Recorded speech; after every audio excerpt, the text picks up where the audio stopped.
The mission is to co-create a world where healthy relationships are the new norm. We believe the societal norm is focused on toxic, failed relationships, unhealthy relationships, and we want to help change that. Yeah, because we know what we focus on expands.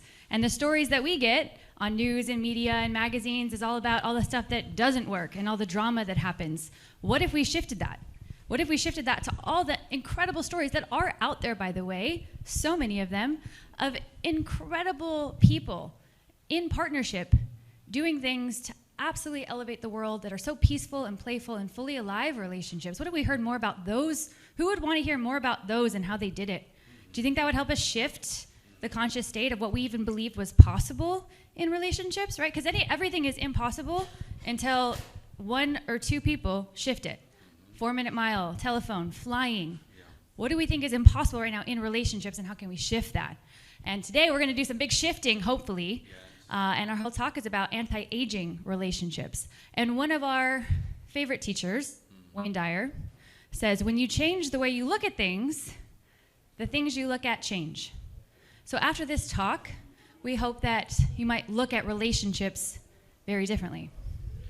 Yes, we love Wayne Dyer. And so today we're going to be having some fun today. So we're going to do a 3-part presentation. We're going to be providing some data and some recent research and science that has been backing up some incredible things. We're going to focus on an 80-year Harvard study that breaks down relationships and how they affect anti-aging.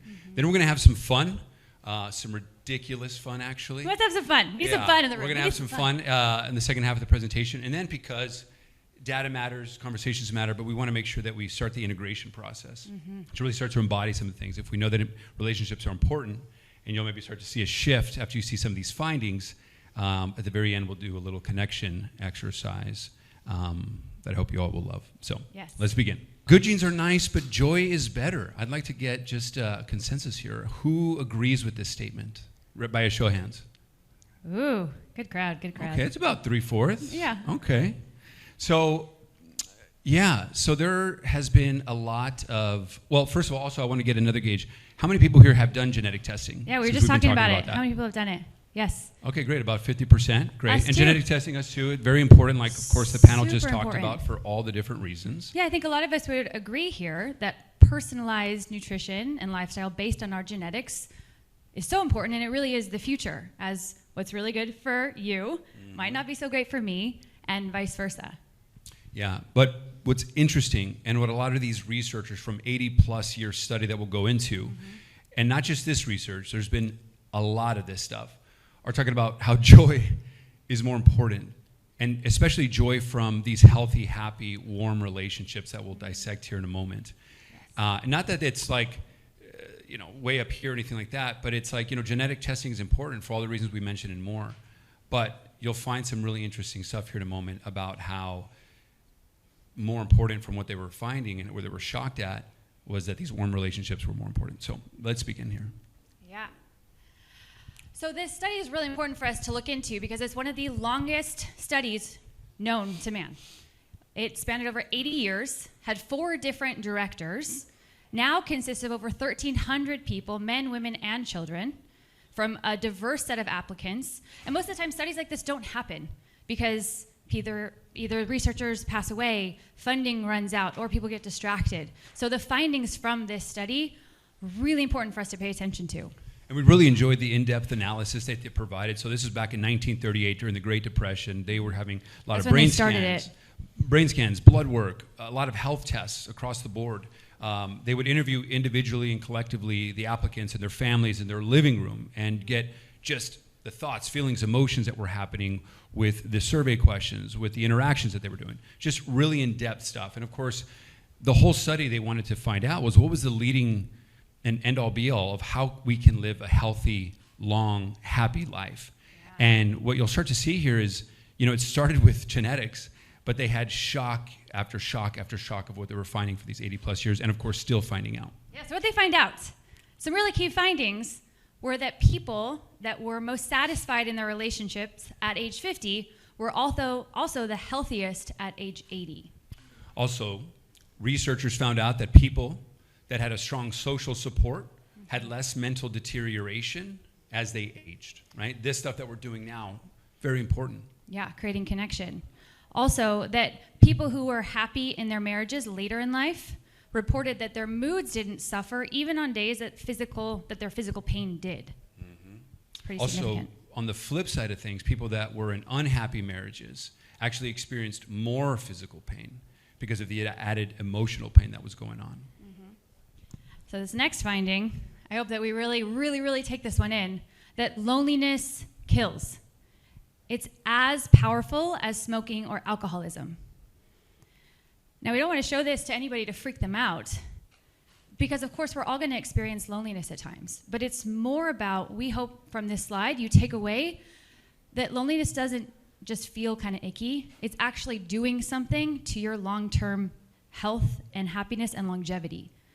So that when you feel that sense of loneliness, that we hope that it triggers a response for you to create a pattern interrupt. Oh, I'm feeling kind of lonely. Let me do something about it. Let me reach out to a friend. Let me call someone and get vulnerable with someone that I trust. And or if you see someone that's maybe you're like, oh, I'm kind of concerned about them. Like creating real connection, reaching out to them just as if you would with any of the other things that we're talking about here. And to really understand that what they talked about with these warm relationships, why it was so important in this state of loneliness. Who's here heard the statement that stress kills? We've kind of talked about that, right? So what they found out about loneliness was that similar to stress, it puts our body in a state of chronic stress and chronic inflammation. And what warm relationships did was they were one of the most powerful stress regulators to get our body out of that state of chronic stress and inflammation and back into a state of joy, peace, ease, happiness. And in that state of joy and peace and ease, we age less. Absolutely. Now, speaking of loneliness, of course, there's just countless evidence that has continued to mount right now, right, since the pandemic with depression, PTSD, anxiety, suicide, all of that. One thing I want to bring some attention to here, of course, let's change the conversation, right? What we focus on expands. However, it's interestingly enough, PBS did some research on this. It was talking recently about how 60% of the United States population right now often feels lonely and just separated from a lot of things. And then, of course, the future generation, right, 18 years and younger, 80% of them felt that they were lonely. And of course, there's multiple factors in that. But it's just, again, like we're talking about awareness, right? And if loneliness kills, and if Robert Waldinger, that was the fourth director in the study, and the one that is continuing the 80-year Harvard study, along doing third generation and fourth generation of these applicants back in 1938, it's just... Though that guy is saying that loneliness kills, and that's the same as smoking and alcoholism. So it's just something like Rachel said. It's not something like, okay, I'm lonely, it's going to pass. We should do something about it. We should change that conversation and do some of maybe these atomic small habits to make those changes. Also, too, they actually interviewed millennials recently. It was a powerful survey they did. And they found out, they basically asked them what were their life goals, what were some of the things, the top 3 things that they were focused on. And 50% of the population, no, actually it was 80% of the population of those millennials said that they were focused, the main thing was to get rich, right? And then 50% of the same population said that their focus was on becoming famous. And then, of course, they also talked about how they felt that they needed to work harder and all of these things. You find this in a lot of different media out there, that we need to have money and fame. And I'm not saying that that's not important, but this is the societal norm. There's no talk about the importance and focus on healthy, happy, warm relationships, right? And it's all relationships, not just like the intimate relationships. Relationship to self, others, the world around us, all of those relationships. Really reprioritizing connection. And I really resonate with this survey that they did, because if you would have asked me 10, 15 years ago those questions, I probably would have answered similarly, because I got that message growing up. I got that story. That was like, oh, the harder I work, the more successful I am, the happier and healthier and more like loved I'll be. And so I did. I worked my ass off. Like, that's all I did, was just like work, trying to make some big dreams happen. So much so that like when friends would invite me to lunches or family members would be like invite me to something, I would be like, I don't have time for that. Like, I have to work. And I would even judge them. I'd be like, shh, they're lazy. Little did I know they might have had something right. Yeah. And even though I did go on to that drive and focus did help me achieve some pretty incredible things that I'm super grateful for, even like childhood dreams that were, to be in film and TV. When I achieved those things, for a moment it was great, But what I found was that I was really lonely and really unhappy, felt very unsupported, had terrible relationships. I didn't know how to have good relationships. And it was a huge wake-up call that made me go on a journey of unraveling and reprogramming and finding out what really did matter, what did give me this fulfillment. And more I kept finding more and more about relationships, hence why I got so passionate and so excited about helping birth relationship renegades into the world.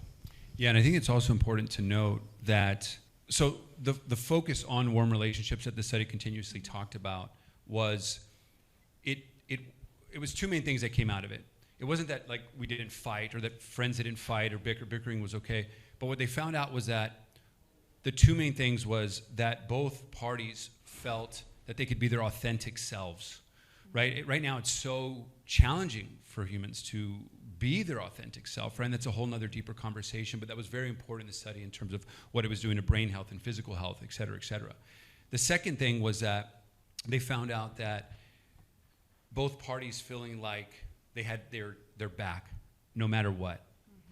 And so that was also very key. So, just to be mindful of, hey, what friends and connections do I have right now, and do I really feel that they have my back, and can I be my true authentic self? And if not, how can we change that conversation? How can we have more of those conversations? And how can we create and nurture more of those connections? Because now we're aware that this is it. An added thing here too, they found out was we're all different, right? Based on our genes and everything we've been talking about. Some of us do very well individually, one-on-one, and a lot of us do real well in social settings. And so it was important in the study that they said to find out where you thrive, right? Do you thrive on one-on-one, or do you thrive in group settings? And to really start to focus and rep that, really prioritize that, right? And of course we have some balance, but when we are interacting, maybe focusing on ones that we find out that we thrive on. Yeah, and to really recognize that every little thing you do to make meaningful connection with someone matters. It's even the little things they found were so important, like talking to your cashier, talking to your Uber driver, making a connection with a stranger when you walk down the street and you say hi. Those little meaningful things that we do, that people did every day, were so important, actually like changing what's going on biochemically in both your body as well as theirs. And that it's never too late. A lot of people, if you struggled in relationships, starting, or even the ability to start conversations with strangers and that confidence to create connection, that it's never too late. There's so many amazing findings. Even one man from the study who had really been challenged in relationships, and he found meaningful connection and happiness and joy more than he ever thought possible at his gym when he was 60. And there's story after story after story just like that.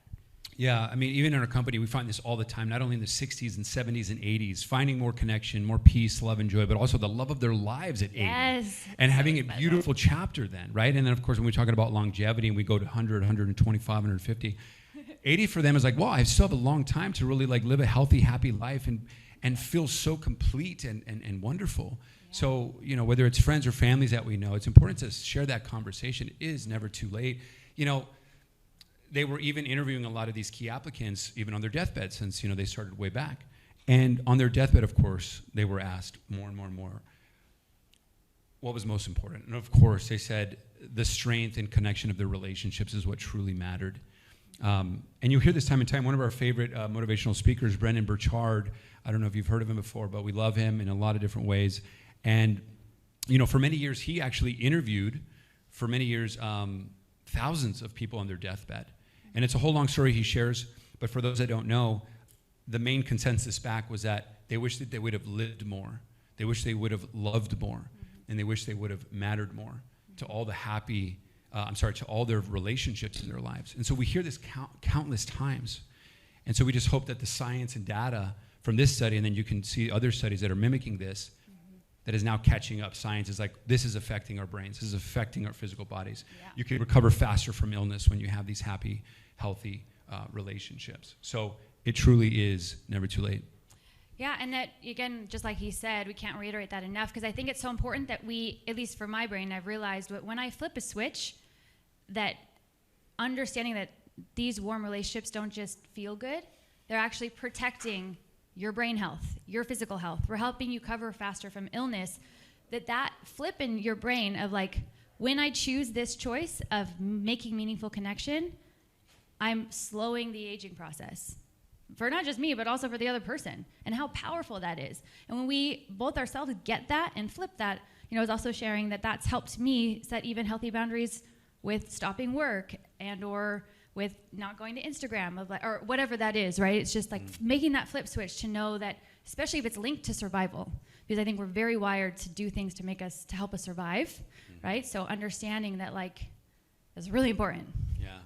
And also, it was very important, I think, to note. So when they started this in 1938 during the Great Depression, the dominant view at the time was genetics and biological determinism. And they thought that, of course, genetics was going to be the end-all, be-all to how to live a healthy and happy life. But again, like I was saying early on, they were continuously shocked decade after decade after decade that it was actually less important from their findings than healthy, happy, warm relationships that we were talking about. Yeah. Wow. Really. And so let's continue to change that conversation. If we know that, it's not to say, okay, let's push this away and not do genetics or anything like that, but also knowing that the huge importance of developing and nurturing these happy, healthy, warm relationships and some of the data that we provided. Yes. So now, of course, hopefully we've drilled to you that the key to healthy aging, right, is real estate, right? Did we get it? Right? You got it? That's Everybody? It's all about that, right? No, relationships. It's relationships. So because we know that, and we have there's the data that we provide, and of course you can continue to research more about that because there's lots of studies like the 80 or Harvard study. Yes. But now we wanted to provide okay, we know that. How can we practice this right now? Mm-hmm. How can we have a mindset? How can we have tools and resources to start creating these happy, healthy, nurturing relationships? And we wanted to get a little provocative today. So we wanted to provide some anti-aging relationship mindsets. We have a lot of them at Relationship Renegades, our company. We wanted to provide one. It started with 10, and we were we could do all of this. No, we got to pick one. So we wanted to pick an interesting one.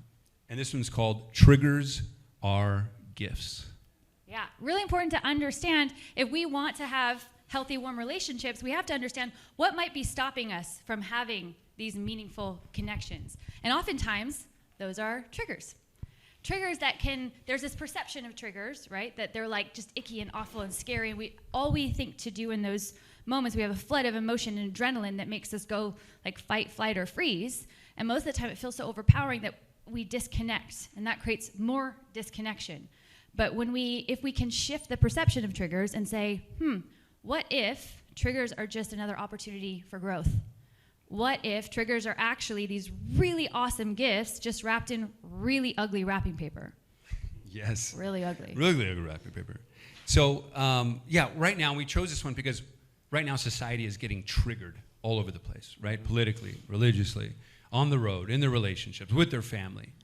However, most relationships, as Rachel was saying, continue to say, that this can cause some disconnection. If we're trying to connect, but triggers are getting in the way, let's start here. And so let me provide, normally this is a whole day workshop, but we're going to try to do a little highlights here. So the reason why triggers are a gift is because it's another opportunity to find out what hasn't been healed within us yet. So when we get triggered, there's a reaction inside of us, right? There's a resonance.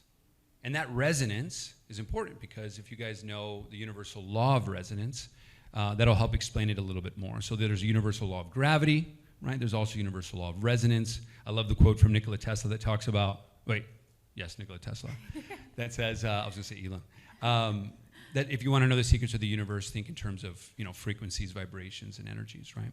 So to provide an analogy here, who has played around with tuning forks by show of hands? Ooh, lots of people. Love that. Okay, about 50%.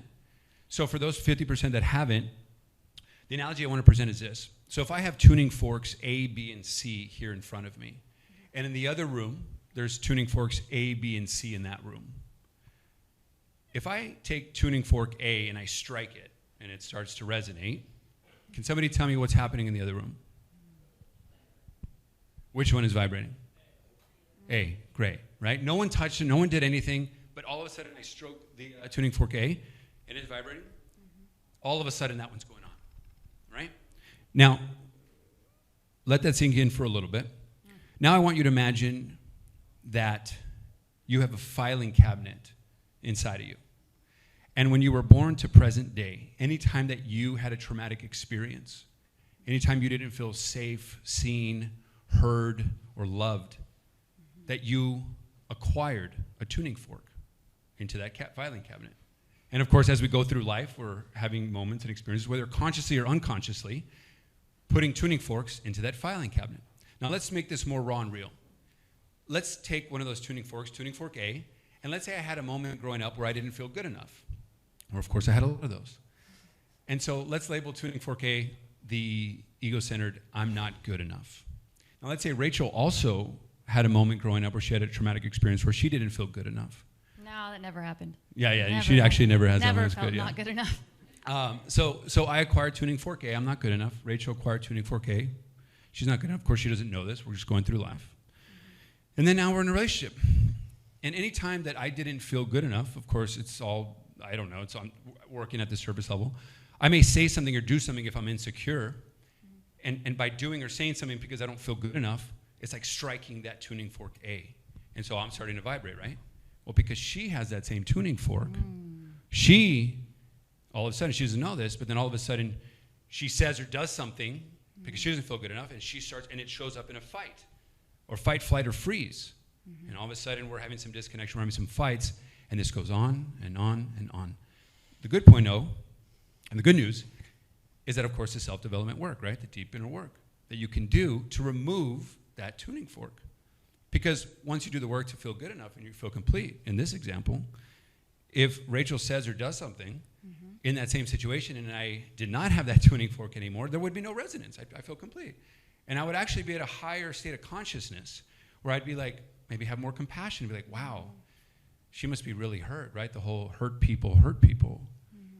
And maybe I create a space where she feels safe, seen, heard, and loved to maybe process that out. And I may say some things like, how can I best serve you right now? And that's a whole nother conversation. But I wanted to just paint the analogy of, and of course, this is the very beginning of this conversation. It's a whole workshop. But that triggers our gift because we can find out what's there. Yeah. What is there? Because if we don't, we're just going to continuously go through the motions in life without actually experiencing a higher love, a warmer connection.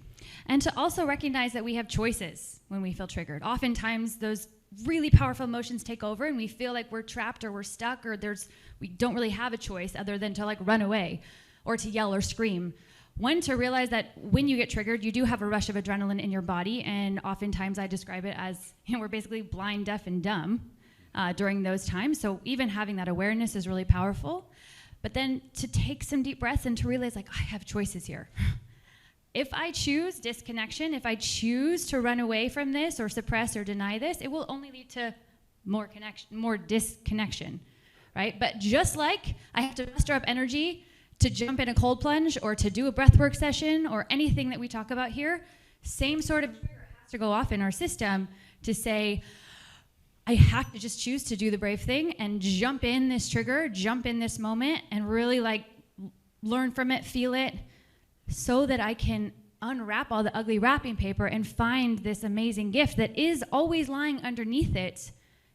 And if you do choose that choice to just do the brave thing and jump in, you'll always find this gift of deeper connection and understanding of both yourself and the other person on a level that maybe you have never even experienced before. I mean, oftentimes we go through this in our relationship, and every time when we use all the tools and process through and get through something that felt like, I'm like, I don't know how we're gonna get through this. Yeah. When we get there, I often say, like, I just fell in love with you even more. Because it really feels like that. Yeah. And she looks different too. Like the physical, he does too. It's like a different dimension. Like she really looks different at that point, and vice versa. So, who wants to get triggered now, by the way? Yeah. Anybody? You guys want to get triggered? Come on down, man. The price is right. Come on down. No, I'm just kidding. We're kidding. You don't have to do that. Babe, you want to get triggered? Do I want right now? Yeah, right now. Like right now? I mean, we're talking about how triggers are so great. I mean, let's just get triggered. Okay. Yeah, let's get triggered for a little bit. Yeah. You guys want us to get triggered? Yeah. Anybody? Anybody? All right. Okay. We're going to keep the mics. Yeah. Yeah, we got to keep the mics. Right. And, okay. Let's just maybe just 3, 2, like 1. 1, 2, 3. Yeah. Okay. All right. 3, 2, 1. Babe, what the heck? All the dishes are in the sink. Again, I said dishes go in the dishwasher. Why is that so hard for you to comprehend? Babe, what are you talking about, babe? Where's this coming from? I'm talking about the fact that I've asked you a million times to just please put the dishes in the dishwasher. I can't focus. Babe, I'm working right now. Why are you yelling at me? I just have to shout and scream because you never listen to me. Where is this coming from? I'm just working right now. Listen to me. Oh, you want to talk about this? I buy all the groceries. I pay for everything. I cook and clean. Now I don't do anything. Well, you're yelling at me and you wanted to go in a fight. I'll fight with you. Like, oh, you don't. I'm not trying to fight with you. I'm trying to get you to hear me because you don't listen to me. I cannot do this. This is ridiculous, babe. You're being ridiculous. Okay, you know what? I'm done. Oh, oh my gosh, where is Juan Pablo, my trigger translator, when I need him? Juan Pablo, where are you? Yes. Thank goodness. Rachel, huh? It's been a long time. I know. It's been like 10 minutes, huh? I know. I totally forgot my training. Rachel. What were the 3 steps again we talked about? Remember your training, Rachel. Yeah, the 3-step process when you get triggered, huh? I'm feeling a lot right now, and I can't remember. Okay, we don't have a long time, Rachel. I got to go somewhere. I got another speech coming up with psychedelics, okay? So, first step, Rachel, let me tell you. First step is to smile. Okay, I'm smiling. You got a beautiful smile, by the way. It feels so fake. Why am I smiling right now? Okay, you're smiling because it's a pattern interrupt. You're slicing and dicing things, huh? Okay. We need to change the neural programming, huh? Okay, I'm smiling. And, Rachel, because it's something very simple to do, huh? Okay. You can smile while you're at the health summit, while you're in the audience, yes? I'm smiling. And also, most importantly, Rachel. Okay. It's loving kindness for yourself, huh? Yeah. Along this journey, you can't beat yourself up when you make mistakes, yeah?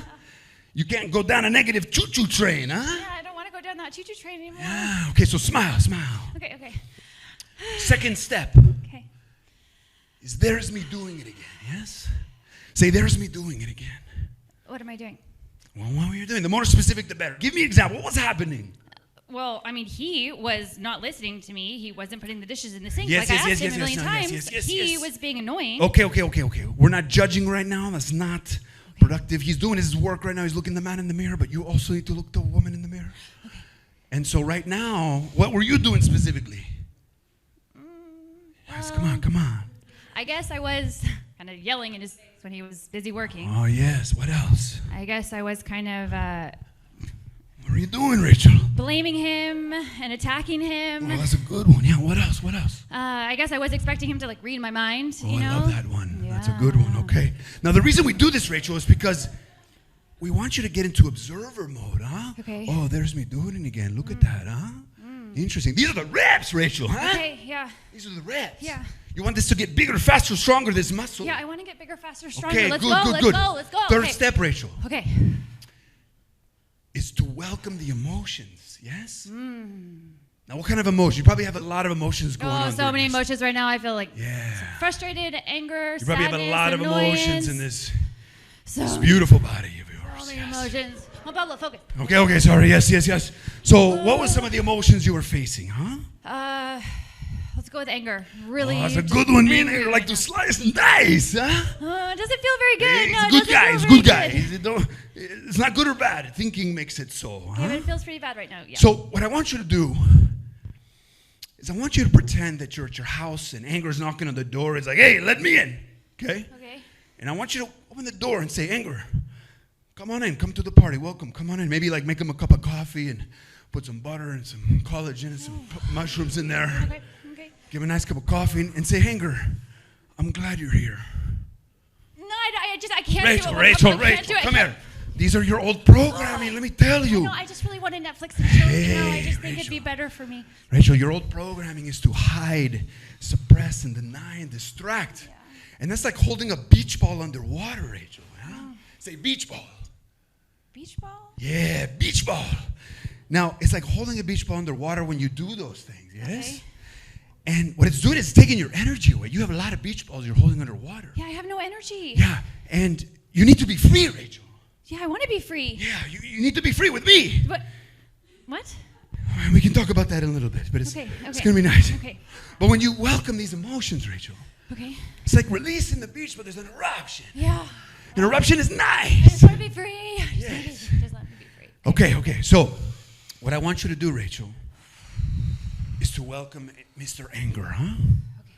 Just feel it. It's just data. Okay, it's just energy. We need to get it out. I can do this. Okay, here we go. Yeah, it's good, so I just welcome him in. Yeah, just feel it for a moment. All right. Come on in, Anger. Yeah, make him that coffee. Okay. I feel like a lot of stuff right now, though. Breathe. It's important to breathe.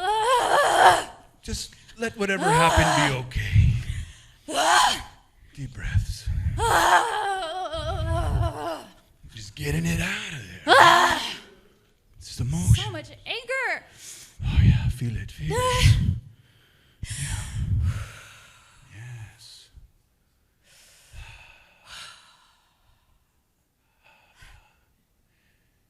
Now, Rachel, let me ask you a question. Where is Mr. Anger right now in the house? Where is he? Where did he go? I don't know. I think it feels like he kind of left. Yes! Look, Rachel, I don't know what he does. He disappears, this guy. But when you welcome it, he doesn't want to be in the house when you welcome him. Huh? He doesn't want to be there anymore. When you do your old program, when you're running over there, he gets bigger, faster, stronger. Yeah. You welcome in, he doesn't want to be at the party anymore. I'm having all these realizations about my past and my childhood and... Yes. Oh, my gosh. Yes, you remember your training, Rachel. Ooh, now, this is the first step. Coming up. This is good. This is the very first step. So, of course, I want you to pray and journal and meditate and reflect, and we'll continue the conversation, yes? Yes. But right now, we don't have a lot of time, Rachel. Yeah. Right now, I got a nice no-watch crystal that can reverse time. Oh, okay. Yeah, I can rewind. Can I try it again? Yeah, would you like to rewind and do this again? Yeah, I really want to try it again because I've got all these realizations now. I can see Why don't way you better. press that button in 3, Okay. 2, 1.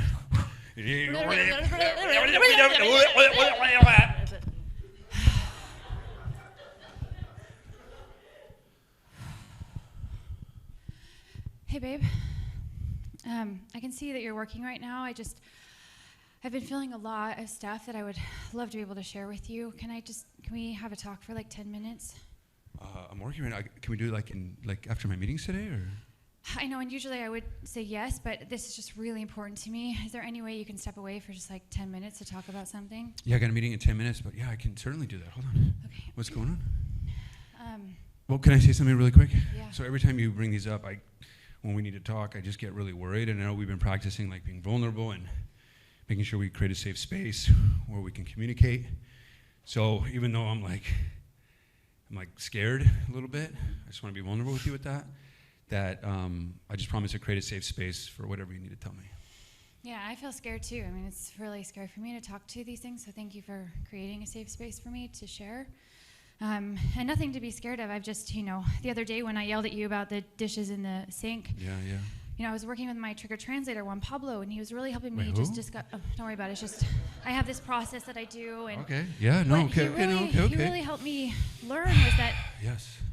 I grew up in this home where everything had to be perfect. Like, I felt like I had to be perfect in order to get love and attention. And I think somewhere along the lines, I just felt like I could never measure up. Like, I just was never going to be good enough. And, we learned about tuning forks recently. I think I just picked up this tuning fork that I'm not good enough. And sometimes when the kitchen is really messy, it just like sparks something.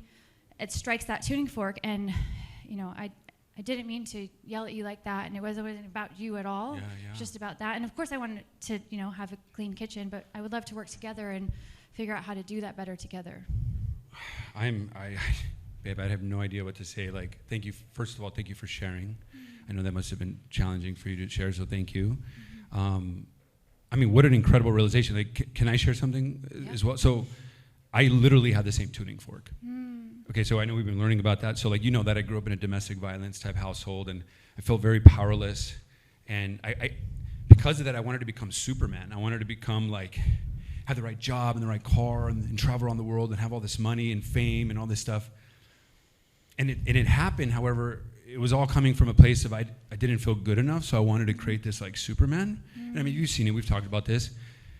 But I had no idea where it was coming from. And so I want to do my best to remove that.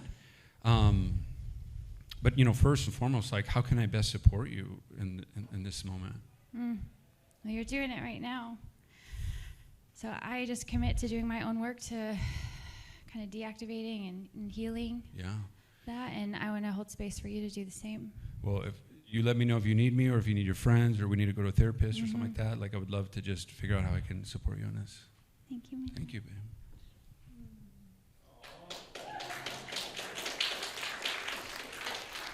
And scene. So hopefully we're able to showcase how triggers really can be some freaking beautiful gifts just wrapped in really ugly wrapping paper. But we need the tools to learn how to unwrap that wrapping paper. There's so many routes up the mountain. And also to note that if I wouldn't have gotten triggered, I would have never been able to get that gift.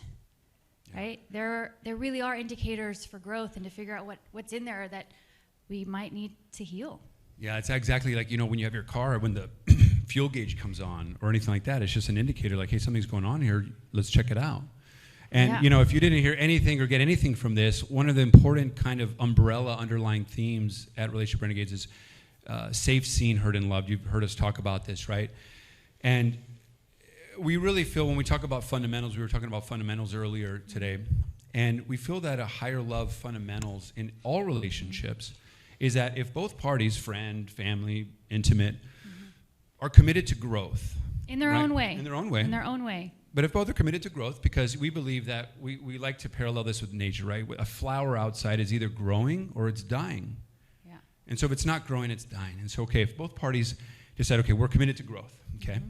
Second step is, okay, we know that triggers are gifts. So if I get triggered, I know it's the man in the mirror. If Rachel gets triggered, she knows it's the woman in the mirror. Mm-hmm. But that's not to say that I can't and she won't hold space. We want to be able to hold space to make sure that, okay, how can we create a safe space where she feels safe, seen, heard, and loved to remove that tuning fork? Mm-hmm. And we, of course, there's a whole process to that. Yes. One of the biggest things to remember is that assumptions, most of the time we're making assumptions. And assumptions are relationship killers, right? So rather than assuming that you know how someone wants to feel safe, seen, heard, and loved, ask them, especially in the heat of the moment. Like, that's one of the best things you can do is just say, okay, I'm feeling heated. I know you probably are too. This sucks right now. Yeah. Remind them that you love them, right? But I love you. How can I make you feel safe, seen, heard, and loved right now? Yeah. When either of us do that to each other, it shifts everything. And the next point to make is that to make it a game. Yeah. Right? This concept of making it a game is so life-changing. So how do we make it a game? We like to gamify everything. And one, why not? And so the way that we make this a game is, yes, play is huge in the relationship. So the game is the first person to be vulnerable wins. The first person to own their shit wins. So, we may have had some awkward energy, or we might have had whatever the situation was, a fight or whatever. And I walk away, maybe it's like a day, and then maybe I get better and the muscle, I rep it more and more. Maybe then it's like a half day, then maybe it becomes a few hours, then it becomes an hour, then it becomes maybe 5 minutes. I walk away and I'm like, I want to win this game. So then I'm like, okay, hey babe, tricking the ego a little bit. Yeah. I say, hey babe, I don't know if you felt it or not, but I feel like I was being passive aggressive earlier. I was creating this story in my head. I fused to that story. Emotions arose from that story. Yeah. And the next thing I know, I created my own suffering, and I feel like I just gave it to you. Yeah. I don't know why, but I want to do the work. Or sometimes I might know why, and I got to tell you. And just doing that alone, right? That's how you actually win the game. If we can trick our ego and say how you win is to get vulnerable, to own your shit, the ego wants to win. So trick it and make it a game. And that first person who ever does that, and it really does create a shift. He often wins, and he's so good at it. And there is 255 points right now. But I just ask her we number. Have to wrap up soon. We want to get into something we call connection fitness. Yes, but I just want to say this thing because we did have a recent thing that we were really struggling through and trying to navigate through all our different triggers. And in the heat of the moment, when it was so intense, he said, I remember we were in Utah. Mm-hmm. And he was just like, I know this sucks so bad right now, but in this moment, we're growing right now. I'm so grateful for it because I know that we're growing. I know that we're growing together. I know we're going to get through it. And in that moment, it shifted everything. And that, I was like, I just fell in love with you even more, kind of a thing. But so lean into it. Hopefully you can make it a game and go on for that. But speaking about connection, how it's important from the study, kind of wrapping it forward. We have 3 minutes, maybe 2 now. It's going to be really quick, but I want us to really practice this. At the end of the day, all we have is right now. All we have is each other. And as Dr. Patrick Porter talked about too, there's a lot of energy going on within us. And so if everybody could just stand up for a moment. I'm going to go set up a song, and we're going to go into something. So we have this thing called, where we're talking about, called connection fitness, right? We get stronger every day. We go to the gym. We strengthen our bodies. We strengthen our brains. What are we doing to strengthen that connection muscle that we all have? So there's a little thing of what we usually do a whole workshop on. And so first, we're just going to kind of get in our body and just shake out. I just want you to move, however that feels for you. If you want to bend down, releasing, just kind of move in your body however it wants to move. Just kind of explore what it feels like to move your body however you can. Even if you close your eyes, too, I want everyone to close their eyes. It's not about how you look. It's about how you're feeling, getting into your body, right? Getting a little bit more grounded. Taking some deep breaths. I want everyone to breathe up as much as you can. Stretch, breathe in. Deep breath. Deepest breath, hold. We're going to release it with an audible exhale. And one more time, breathing up and in. One more, and we'll start. One more, release it into the ground. All the stress, all the energy, let it go. Can everybody say, ha-ha? Ha-ha! Yeah, one more time. Ha-ha! That wasn't in it, but I'm so glad you guys did that. So, real quick, if we can turn to the person to our right. Right or left, whatever works. And if somebody's not to your right, go to your left. Just find a partner. And if there's no one around you, just find a partner. Yes. If you Anybody can, find please. a partner. Stand up, find a partner. Who doesn't have a partner? Raise a hand if you don't have a partner. Because we need two people. Everyone have a partner? It's a partner. Yep. Anybody? Somebody's missing a partner. Raise your hand if you're missing one. One over here. Oh, we got one over here, brother. Can we find one? Okay, so yes. Does I want to make sure we have one more. Raise your hand if you don't. If you don't, I'll be your partner. Okay, Rachel's going to come with you right now. Okay. Yeah, you can come on down to the price is right. Elias, you guys be partners. partners. Elias. Yes. Oh, she's ready to take it. Okay, go ahead and do it with him. Okay, I can go to it.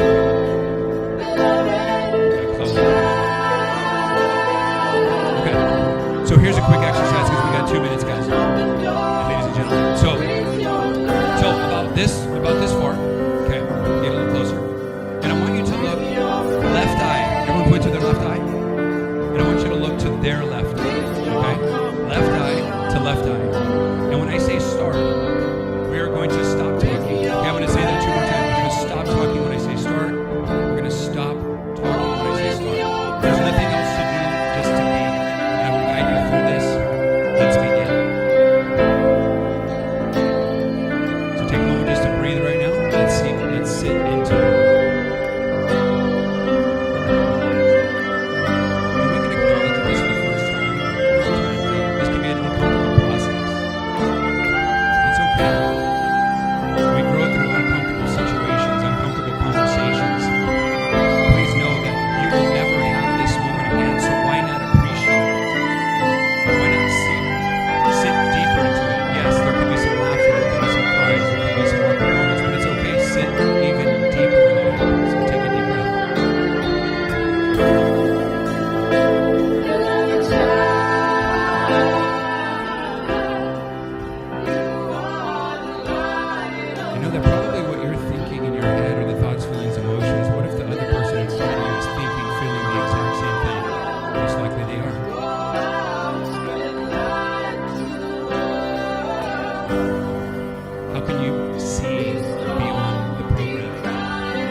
love.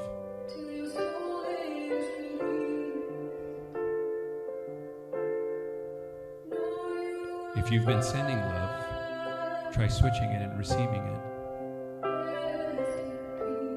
Most of us are always giving, but a lot of us don't know how to receive. But please know this. The trajectory of your entire life can change by the amount of love that you let in. So let's practice for a moment by moment, to let it in slowly. Receive this moment. This is yours. Breathe into this. Let it integrate.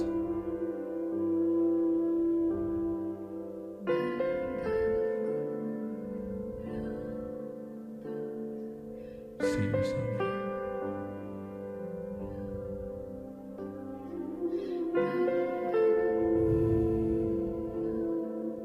I want you to say thank you. I want you to say, I'm sorry. I want you to say, please forgive me.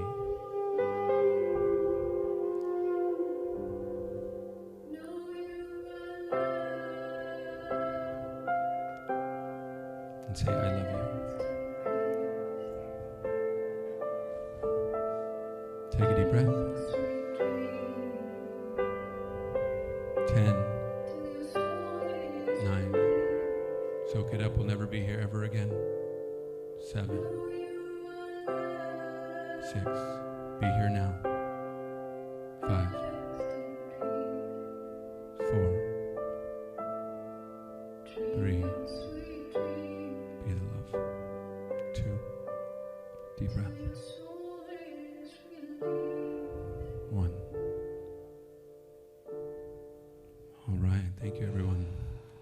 Thank you. Hug it out. We have a comment.